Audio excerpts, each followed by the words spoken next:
ගන්න බුල්ඩෝසර්ට කෝල් එකක්. බුල්ඩෝසර් කතා කරනවාද මාත්‍යා? ඩ්‍රයිවර්ට ගන්න කෝල් එකක්. ඉක්මනට එන්න. පොඩ්ඩයි ඉන්න ලොක්කා. ඊට කලින් මට තියෙන කෝල් එකක් ගන්න. පොඩ්ඩක් ඉන්න මිස්. මෙතන බලගින්න ඇතුල් බලයල්ලා. යන්.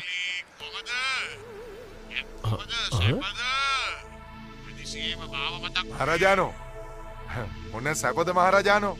මේ මං අර කිව්වේ මගේ පෙට්ටි කඩේ ඉස්සරහා හොටෙල් එක කරන මුදලාලි. එයා මට මේ පෙට්ටි කඩේ කරගෙන යන්න දෙන්නේ නැහැ නේ මහරජානෝ. දැන් මේ නගර සභාවේ මේ නෝන කෙනෙකුයි මහත්තයෙකු එක්ක කරගෙන ඇවිල්ලා මේ බුල්ඩෝසරයක් ගෙන්නලා මේ මගේ පෙට්ටි කඩේ කඩන්න හදනවා. මේ කොහොමද කඩන්නේ? කවුද කඩන්න අවසර දුන්නේ? කවුද ඕකට අත්සන් කොලේ? පොඩ්ඩක් හිටියනම් හාන්දුරුනේ. ඕක ඔය ඔතන ඉන්න ඔෆිසර්ට දෙනවා. පොඩ්ඩක් ඉන්න මහරජානෝ මේ මහත්තයෙක් ඉන්නවා. මාත්‍යා කොහොමුණාද? මහරජානෝ මේ මහත්තයා පෝට් එක ගන්න නැහැ මේ පොඩ්ඩක් ඉන්න මේ නෝන කෙනෙක් ඇවිල්ලා ඉන්නවා. ඒ නෝන නම් ගොඩක් සරයි. ඉන්න මං එයාට දෙන්න. මට එපා.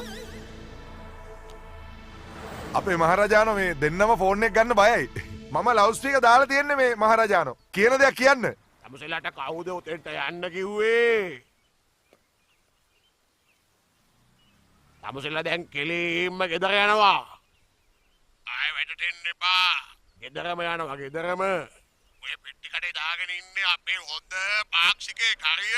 තමුසෙලා දන්නවද? මිනිහා ගාල්ලේ. එයාගේ කඩේට මොනවා හරි වුණොත් තමුසෙලාට මොනවද වෙන්නේ කියලා තමුසෙලා බලා ගන්නවා. හරිය? නැත මුකුත් කරන්නේ නැත. අපේ මහරජානෝ මොකුත් කරන්නේ නැහැ කියලා කියනවා. හැබැයි මේ අනේ මහරජානෝ මේ මං කිව්වේ අපේ මේ හෝටලේ ඉස්සරහ ධනවංශ මහත්තයා. එයාගේ හෝටලේ උඩ තට්ටුව නීති විරෝධී. ඒක කාටවත් පේන්නේ නැහැ. මේ දුප්පත් මගේ පෙට්ටි කඩේ තමයි හැමෝටම පේන්නේ. කවුද ඔය ඇවිල්ලා ඉන්න නිලධාරියා? බණ්ඩාර. ඔය හෝටලේ යට තට්ටුවක් තියෙනවා සම්පූර්ණම නීති විරෝධී. හරිය? කඩලා දානවා හෝටලේ යටම තට්ටුව. කැඩුවොත් මගේ හෝටලේම බිමට වැටෙනවනේ. හරි. එහෙනම් උඩම තට්ටුව කඩලා දානවා. හරිය? හරි මහරජානෝ මේ බොහොම ස්තුතියි. මේ මං තියන්නම් එහෙනම් තෙරුවන් සරණයි. වැඩේ උන් නැත්තම් මං ආයි කෝල් එකක් දීලා කියන්නම්.